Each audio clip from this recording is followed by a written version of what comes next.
If you've been skipping breakfast, using intermittent fasting to lose fat, or for some other reason, a 2025 review of 22 trials found that intermittent fasting produces essentially zero additional fat loss when calories are the same. But there are 4 other things that it doesn't do. It limits how many times per day your muscles can respond to protein. It raises your cortisol during a time when cortisol is probably already jacked up. It may suppress a hormone called DHEA that your body depends on, especially after menopause. And recent research shows that fasting actually increases inflammatory markers rather than decrease them. Today, I'm going to walk you through all 5 and what to do instead without giving up the simplicity you might like about fasting in the first place. Welcome to Wits and Weights, the show that puts a popular piece of fitness advice under the microscope, finds the hidden reason it doesn't work, and gives you the deceptively simple fix that does. I'm your host, certified nutrition coach, Philip Pape, and former intermittent faster. And intermittent fasting, IF, might be still the single most recommended nutrition strategy in the interwebs right now. And I get it. I get why. It is elegant. It is simple to understand. You don't worry about what you eat. You just worry about when you eat. It simplifies your life. It shrinks the window when you could be over-consuming. And then, of course, you control your calories and you can go ahead and lose weight or lose fat. And if you've tried it, just like I have, you probably felt good about it for a while. Your body adapted to the routine. Maybe you lost a few pounds early on or not. Maybe the routine itself felt freeing in some way. Maybe you even have some other benefits that you ascribe to fasting, whether it's mental clarity or something related to inflammation or something else. But if you're over 40, especially if you're a woman over 40 who strength trains and you're trying to build or keep muscle while losing fat, that's what we do here on Wits and Weights. We're about improving body composition. Then intermittent fasting is probably working against you in ways that show up later in longer term effects, not just short term. We'll talk about both short and long term. We're going to cover that today. And just so you know, there's no judgment on if you like intermittent fasting and it's working for you in all the ways we're talking about today, then that's your story and you should stick to it and it works for you. In my experience, a vast majority of people don't want to intermittent fast if they don't have to. And that's what we're going to talk about, that you don't have to. And not only do you not have to, there's probably negatives that outweigh any potential positive, if there even is one. Stick around to the very end of this episode because after the main content, I'm going to share 3 quick questions you can ask yourself to figure out whether your eating window is too narrow for your goals. And it takes about 30 seconds. It might save you months of frustration and help you make the right choices for yourself.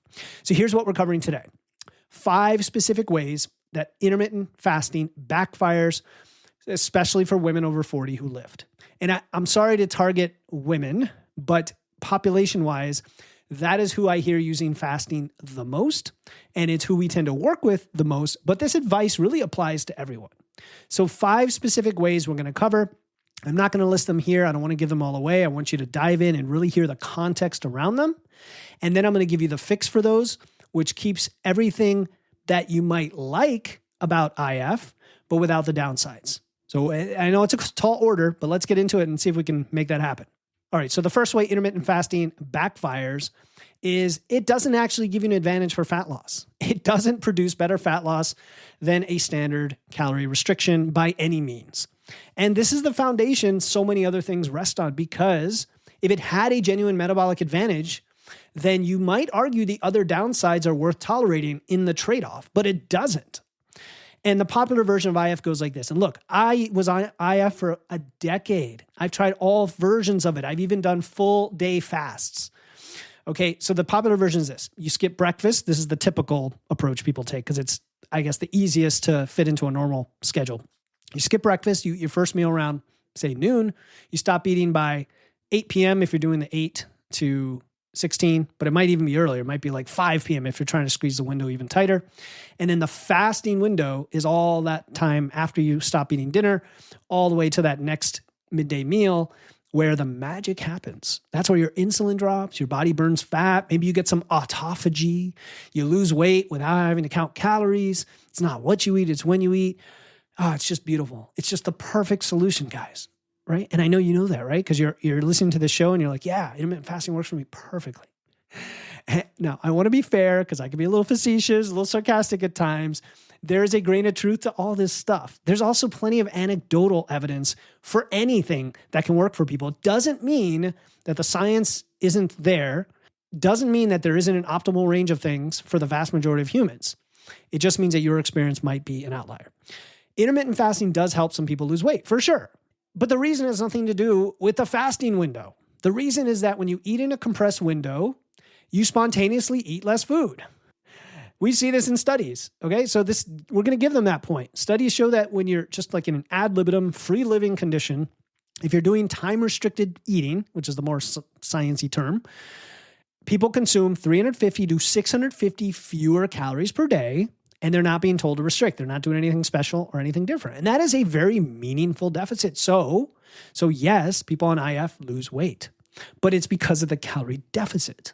It's not the timing itself. How do we know this? Because when researchers match the calories, a non-IF approach has the same result.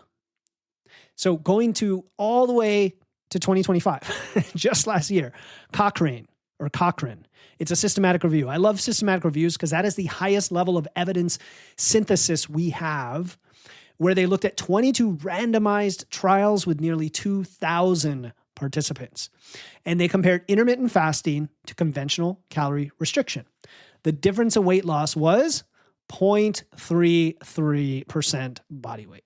Not 3%, 0.33%, which is definitely not clinically meaningful in any way. That is what we would call noise.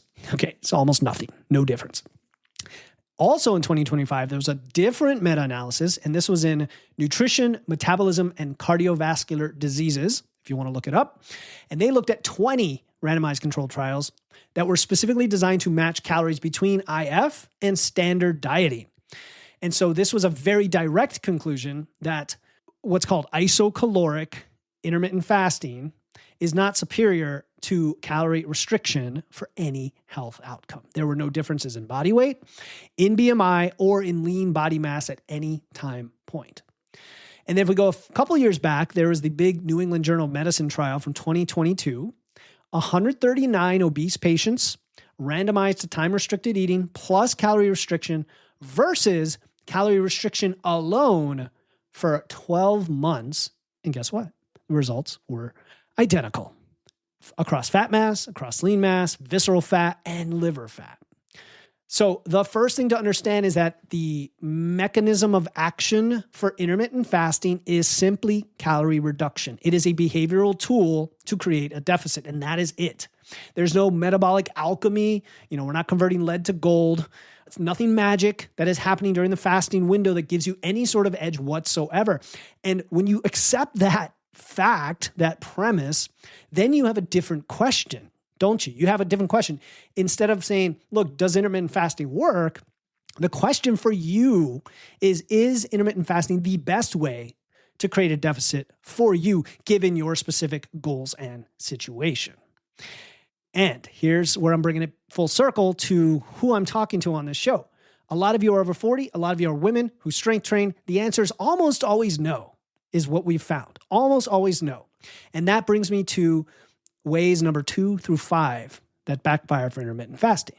Now, since we're talking about what drives results, which is all I care about, and all you care about, I think, versus the shiny object or the shiny distraction, I'm going to tell you quickly about one thing that does make a real difference, and that is sleep. Sleep makes a big difference. Recovery is where adaptation happens. You don't build muscle in the gym, right? You build it while you sleep. Of course, you got to go to the gym. If you're waking up hot, tangled in sheets, tossing and turning, you've got night flashes, you've got disrupted sleep, that is all recovery time that you're not getting back. And so this is my smooth segue to introduce our sponsor for today, Cozy Earth.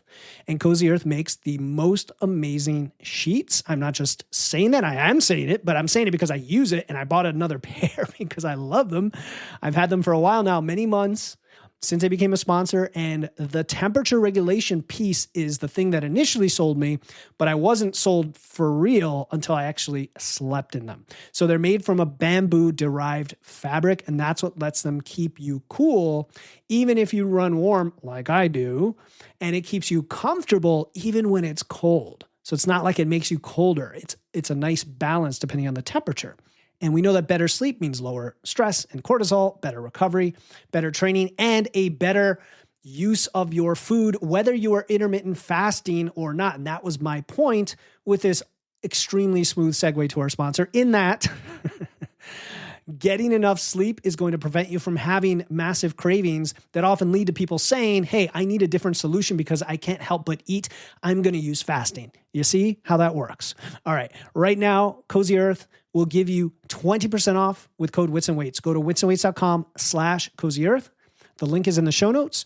Go to witsandweights.com/Cozy Earth. Check out all of their products. I love this company. If you want to support the show, go check them out. Buy a gift for someone. Buy it for yourself. They have some amazing warranties that are backing up the product like few other companies have.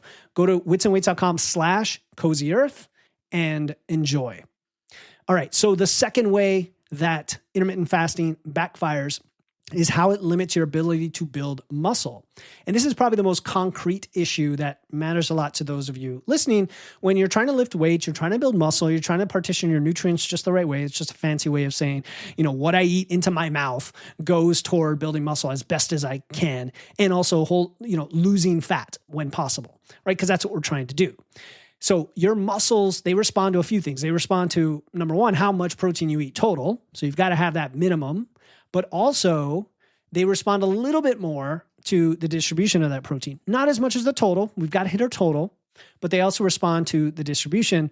And there is a concept called the muscle full effect. So that is after you eat a protein-rich meal, muscle protein synthesis, that's the process of building and repairing muscle tissue. It spikes. It spikes for about 60 to 90 minutes and returns to baseline within 2 to 3 hours. Now, caveat, if you eat a lot of protein, like 100 grams, there is a study that did show that tail drags even further out simply because you ate more protein. So you will still get benefit even if you have more protein. There's not really a too high of a level, but there is a problem when you are going long stretches of time without protein and you don't have amino acids in your blood.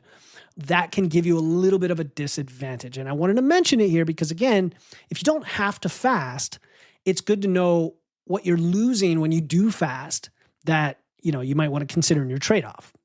And in this case, I'm not going to go into all the different studies. There is one I found among many that I've referred to before by Areta in 2013, where they did different patterns of doses for protein. And they found that the pattern that had more frequent meals produced more protein synthesis than the others. And again, it depends on how much optimized you want to be here. As long as you're getting your total protein, even when you're fasting, you're going to be in a good place to start, but not the most optimal place is my point. And I've alluded to the anabolic resistance piece as well. Like if you're over 40, if you're a woman over 40 especially, your muscles become less responsive to protein. So when you're not really flooding your system with a decent amount of protein on a regular basis, you definitely could have a disadvantage, let alone the other issues having to do with satiety and your expenditure and all that fun stuff. So what does intermittent fasting do to this? Well, you're compressing the eating window to at most 6 to 8 hours, sometimes less, where you can realistically fit 2 meals, maybe 3 meals in that time. A lot of people are trying to fit it down to only 2, but oftentimes you get 3 if it's like, noon and then 4 and then 8 or something like that. So let's say you're a 155-pound woman and you need, 125, 130 grams of protein a day, which is a reasonable target. And within an 8-hour window, if you only have 3 meals, now each meal has to contain about 50 or 60 grams of protein. So you might be missing out on your total protein as a result. Now, I'm not saying you can't solve that simply by getting more protein, but it does create an extra practical issue. And then that entire fasting window, of course, you're not getting protein either, which again could be more or less of a problem depending on your response and also depending on when you train, right? If you're training kind of in the middle of that or late part of that fasting window where you haven't eaten in a long time, that could be a challenge as well. So that's way number 2. Way number 3 about intermittent fasting backfired backfiring is it can stress you out further than you already are. Now, this is the really important one that we don't talk about a lot. We know that fasting raises cortisol. Cortisol is your stress hormone. And this is not debatable. It's a survival mechanism. Your body is without food, and so your cortisol is going to try to mobilize your stored energy. This is great if there's a famine. You want to be stressed. You want your stress level to come up so that you can act on this and seek out food. But it's less useful in our situation where we're just trying to hold on to muscle tissue. We're trying to lose fat. We're trying to make this as easy as we can and not get more stressed out than we already are just from our life. There was a meta-analysis by Nakamura and colleagues back in 2016, looked at 13 studies, and they found that fasting produces what they call a very strong effect, in quotes, on cortisol levels. Now, what's interesting is that shorter, more acute fasts produce larger cortisol spikes than chronic, moderate restriction. So in that sense, the daily start-stop pattern of intermittent fasting can be provoking your cortisol more than simply eating a bit less across the whole day. Now, there's some longer fasting studies that show even more dramatic effects. There's Bergendahls' 1996 study found a 1.8 times increase in 24-hour cortisol production during a 5-day fast. Now, again, I know a lot of you aren't doing full fasts like that, but it's worth understanding the mechanisms here. A more recent study in 2023 by Marciniak, I think that's how you pronounce it, found that even 1 day of fasting produced an 11% increase in cortisol and shifted the peak of cortisol about 50 minutes earlier. Now, why does this matter? Well, 2 reasons. First, when we think of women in particular, the female HPA axis, that's your stress hormone system, which is more reactive than the male axis. Women initiate cortisol responses more rapidly and produce a greater output of cortisol. It's just a biological difference. Nothing to worry about. But it means that the cortisol hit from fasting can be amplified for women. Second, during perimenopause, the decline in estrogen, it's already increasing your baseline cortisol and this activity of the HPA axis. So now you're layering fasting stress on top of a system that's already running more stressful than it was, say, 5 or 10 years earlier. And then we know cortisol is catabolic. That means it'll break down muscle tissue. It increases the breakdown by upregulating the pathways, the molecular pathways that do this. We're not going to get into a biology lesson here, but it preferentially targets fast twitch type 2 fibers, the ones responsive to strength training. So it's doing all these things that work against the adaptation that you are training for. It's kind of like when you don't get enough sleep. You just don't build muscle as effectively. All right, so way number 4 that IF backfires is it suppresses DHEA and thyroid. Now, this one is a bit newer, and this one is also specific to postmenopausal women. This is why the lens today is more toward women with some of these issues. And by the way, it could explain some issues you are having if you're listening to the show and you like to fast, thinking it's benefiting you. A 2022 study from Krista Varadi's lab, this is the first to examine time-restricted eating and sex hormones in pre- and postmenopausal women. It found that 8 weeks of 4 to 6 hour time-restricted eating, so there's 4 to 6 hours of your eating window, caused a 14% decline in DHEA. DHEA, if you spell it out, it's dihydroepiandrosterone. Hard to say, but I wanted to say it because it's in my notes. After menopause, DHEA is the primary precursor that your body uses to produce estrogen and androgens in your tissue. So if you have a drop in DHEA, it's pretty concerning for postmenopausal women who already have reduced estrogen. That makes sense. In parallel to this, there's evidence that fasting can reduce T3. We've talked about thyroid a little bit on the show. T3 is the active thyroid hormone, and there is evidence fasting can reduce it by up to 55% within 24 hours, and a corresponding rise in reverse T3 along with it. So for women over 40 who are already at higher risk for what we call subclinical hypothyroidism, this is a downregulation, right? It's a metabolic downregulation because we know thyroid affects the metabolism, and therefore it undermines your fat loss because you're going to burn fewer calories. And we don't want that. We don't want that. So it's interesting that fasting could actually reduce your expenditure, causing you to burn fewer calories, even though fasting and non-fasting can cause similar weight loss if the deficit is the same. That's the big if, though. You're now affecting the output side of the equation, the metabolism side of the equation. Now, the other thing we always have to mention is with this research, perimenopausal women are often not even included in these studies. There are so many studies we rely on in this space, and we talk about perimenopausal women, but then they're not even in the population. And so the lab that I just talked about excluded them. There's another study I found that didn't have them. And so the population most likely to experience these effects, we have the least data on. So even though they see these effects in DHEA and thyroid, they're not even looking specifically at the population. That's not to say that it won't happen. That's to say we don't know to what extent it's going to happen, and it could be worse. Is my point. It could be even amplified for women in perimenopause. We don't know. The final, number 5 way that intermittent fasting could backfire, and this is a very interesting one because it goes against what is often claimed, is that it can increase inflammation and not decrease it. And it might surprise you to hear this because so many of the marketing claims are that it's anti-inflammatory. Fasting reduces inflammation and cleans up your cells, it calms the immune system, blah, blah, blah. It sounds great. It sounds so good to sell a marketing system based on intermittent fasting.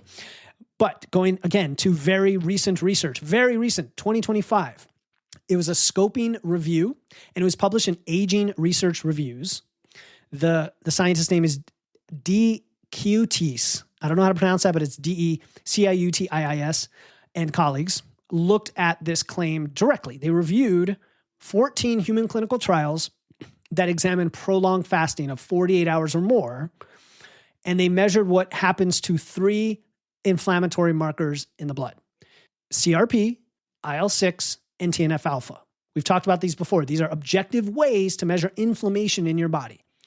I've had these measured myself due to an autoimmune condition, and you can clearly see these go up when you have an inflammatory response at the cellular level in your body. These are true inflammation, not woo-foo-foo inflammation that a lot of social media people talk about. These are the markers that a doctor can look at, okay, or a rheumatologist or what have you. You know, a functional doctor, doesn't matter. They can look at these and say, okay, you've got some systemic inflammation going on. The majority of studies from this review showed either no change or an increase in these markers during fasting. So we look at CRP, C-reactive protein. The levels frequently went up, oftentimes a lot, especially in people who are overweight or obese, which just goes to show like inflammation is often amplified when you don't have a healthy lifestyle on top of that. Some studies found increases in the TNF-alpha and the IL-6, the interleukin-6. And this is the opposite of what so many fasting proponents claim. Now, some studies did show CRP normalized or dropped below baseline after the refeeding. So in other words, the inflammatory spike might be transient. It might be an adaptive stress response, in which case we shouldn't overblow the finding and say fasting causes some sort of long-term inflammation. But we shouldn't say fasting reduces inflammation either, should we? You know, the honest summary here is fasting appears to trigger a pro-inflammatory response during the fast itself. And then whether that resolves cleanly depends on you as an individual and also how you refeed. Now, is this a bad thing? I wouldn't say it's a bad thing. It could be like any other transient response, like when your blood pressure goes up when you lift weights. That's not a bad thing. In fact, it has some long-term benefits. And maybe we'll find a long time from now that the short-term inflammation causes a long-term adaptation. But when you're doing it regularly and you're constantly going to this pro-inflammatory state, I think most people generally agree that's not a great thing to be in, especially when the claim is the opposite. And that's really my point here. And it's not that you get used to it and that future fasting doesn't increase your inflammation either, right? There was another meta-analysis in obesity reviews, also in 2025, and it confirmed the same thing, but from a different angle. So when they compared intermittent fasting to standard calorie restriction, the intermittent fasting reduced TNF-alpha, and it didn't have an effect on CRP or IL-6, while the standard calorie restriction significantly reduced CRP and IL-6. So interesting. If reducing inflammation is one of your goals, then guess what? Continuous moderate calorie restriction seems to outperform fasting for that as well. So, man, you might even go and make the claim now that, hey, a normal calorie deficit can reduce inflammation compared to fasting. Maybe. That's basically the point is you can't claim that fasting helps when it comes to inflammation. So for all of this, just to put this in a bow, I don't think this is a major health concern, honestly. I don't think this inflammation thing is a major health concern. I just think it's a poke in the balloon of the fasting is anti-inflammatory claim. That's it. And we're looking for nuance here and we're looking for evidence. All right. So you're hearing all of this. You're thinking, great, Philip, what do I actually do about my meal timing and my protein and all of that? Well, that's what Eat More, Lift Heavy is built for. So Eat More, Lift Heavy, we just launched this recently. It's my 26-week coaching program. You got me and Coach Carol in there, actively involved to help you out. It is designed specifically for adults over 40 who lift, and we've got a lot of resources specific to women over 40, especially. In week 4 of the program, which is our Nutrition Foundations module, we walk you through how to set up your meals, how to hit some level of protein based on how often you want to eat, how to space them to maximize, muscle growth, how to structure your pre and post workout nutrition, all of that stuff personalized to your life and your schedule, not a meal plan. Like, I do not like meal plans. Meal plans are just so static. You can go to ChatGPT and create a meal plan in 5 seconds. It's not helpful. What's helpful is a framework that fits how you eat and then can adapt as your life changes. And then in that same or in the next phase of the program, phase 2, which is kind of the middle of the program, when you're executing everything and you're adjusting based on the data, we have something called Dialed In, where Coach Carol can review your nutrition strategy weekly and monthly and help you troubleshoot in real time. So if you're looking for that extra level of support, you have that option as well. And you can avoid the problems you have today with, okay, I'm trying to cram everything into 2 meals a day, or I'm intermittent fasting, or I just can't get enough protein. I'm wondering why my body composition isn't changing. This is how we fix it. Go to eatmoreliftheavy.com. You can learn more on that page. No pressure to join if it's not for you. But if you're trying to support us and you want the best results you've ever had that actually stick, this is definitely the way to do it. Eatmoreliftheavy.com, link in the show notes. All right, so those are the 5 ways intermittent fasting backfires. There's, no advantage of fat loss, fewer opportunity to build muscle, amplified stress, potentially suppresses some hormones. The inflammation profile is no better. It's possibly worse than standard dieting. So if you accept all of that and you're welcome to dig into the research, what do you do instead? Well, the fix is structured meal timing. And the reason I call it deceptively simple is because, well, it is. It gives you all the benefits that people attribute to intermittent fasting, such as appetite regulation, simplicity, reduced decision fatigue, but you're not going to sacrifice these other things like the hormones or the potential for inflammation or just the ability to enjoy food more during the day if that's something you value. So here's the core of structured meal timing. You're going to eat 3 to 4, what I'll say are protein forward meals every day, spaced about 3 to 4 hours apart across a 12 to 14 hour window. That means your first meal is within an hour or 2 at most of waking up, especially if you're going to train in the morning. I mean, that's bar none. If you're going to train, I definitely encourage eating before you train. And then your last meal is about 2 to 3 hours before bed. You don't want it too close to bed because it can affect sleep, digestion, etc. Each meal should contain at least 30 grams of protein. Because doing the math, that's probably where it's going to need to be for whatever size you are.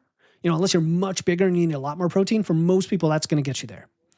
And that's a reasonable amount of protein, but it's probably more than you're getting right now, especially for something like breakfast. It's like a palm-sized portion of meat or fish or poultry, or it's a combination of Greek yogurt and eggs. That's a good breakfast thought. Or a protein shake plus a whole food source, right? Any combination of those things. If you're vegan or vegetarian, you've got fewer options, but you still have lots of other things to consider. And the 30 grams is just a nice round number. It gets you the enough protein all day if you have them in each meal when they add up. It also gives you a good amount of protein at once to kind of maximize that muscle protein synthesis, again, without overblowing that piece of it. And it also gets you to make your very first day of the meal have to have that amount of protein, as opposed to waiting and cramming it in the end, and then you forget, and then you fall short. So the biggest single change of all this for people who are used to intermittent fasting is no longer skipping breakfast. And I know that's tough if you haven't done that, if you've been skipping it for a long time. Getting that 30 to 40 grams of protein in breakfast is a game changer. It is a game changer. It is going to set you up for so much success. You're going to feel better. You're going to feel less hungry. It's going to regulate your hunger signals throughout the day. It's going to get you, a good chunk of the way toward getting your protein. There's so many good reasons for that. And all you have to do is put together a simple breakfast for yourself right now, plan ahead, and make it happen. 3 eggs and a Greek yogurt, a protein shake with milk, leftover chicken from dinner. Come on, leftovers from dinner. People forget about this idea. It's a great idea. Make extra meat for dinner and then have it for breakfast. It takes 5 minutes to do these kinds of breakfasts, and it gets you going. All right. So if you're worried about losing this simplicity and the routine that appealed to you about intermittent fasting, I think this is just a replacement with a new routine. You're still going to eat at the same time each day. I recommend eating the same time each day, the same basic rhythm to your meals, even the same meals if it doesn't bore you, which for most people, breakfast can be the same, and even lunches for like the whole week can be the same. And then you could do another one the next week based on your meal prep. And that way you get structure without restriction. Structure without restriction. The consistency is the part that helps, whether you're fasting or not. That's the part that's helping you, right? The fasting is causing other things that are potentially problems, but either way work for consistency. So don't force yourself to fast if you don't have to. Now, look, intermittent fasting is not poison. Okay. If you're hitting your protein targets, it fits your life, it feels good, you have all the performance you want, you're getting everything you want, then it does work for you. And I'm not going to tell you it doesn't. But I'll say the vast majority of people over 40 who are lifting weights, who want to improve their body composition, this structured meal timing spread throughout the day, kind of in a normal schedule, a more normal, I hate to use the word normal, but you know what I mean, tends to get better results over time and has less friction as well. So the question isn't, does IF work? It's, is it the best tool for you with your goals at this stage of life? All right, before we wrap up, remember I promised 3 quick questions to diagnose whether your eating window is too narrow for your goals, which I'm going to share in just a second.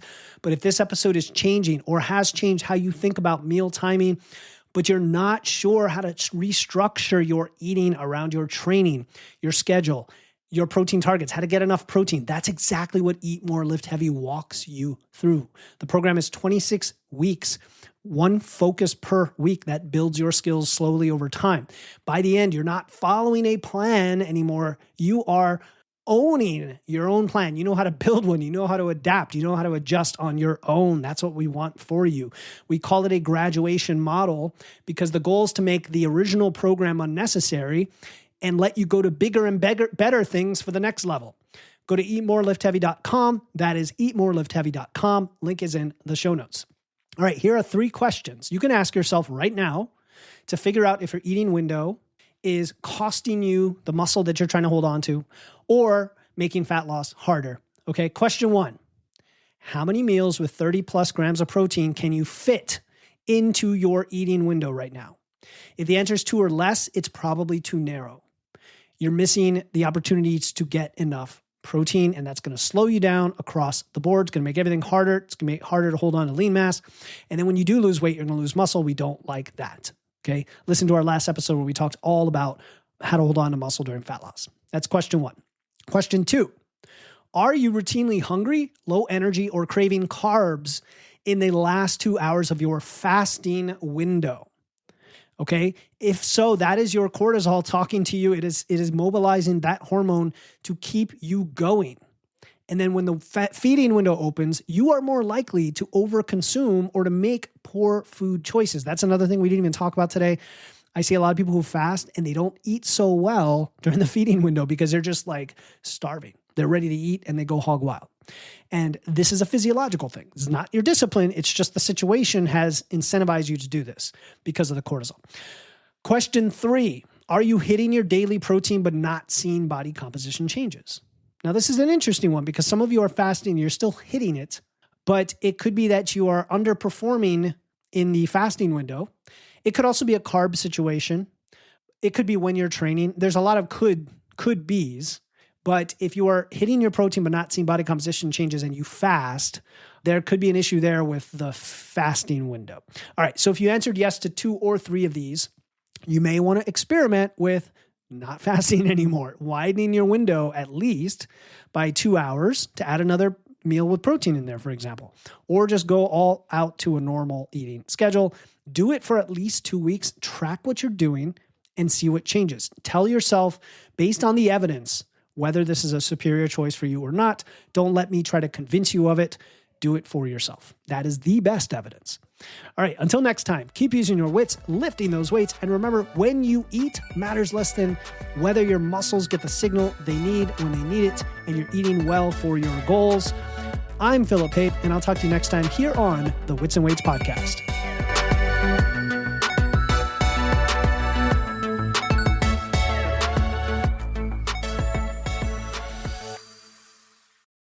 This podcast is for educational purposes only and is not intended as medical advice. Please consult your healthcare provider before making any health changes. Some links mentioned may be affiliate links, which means I may earn a commission at no extra cost to you if you choose to purchase.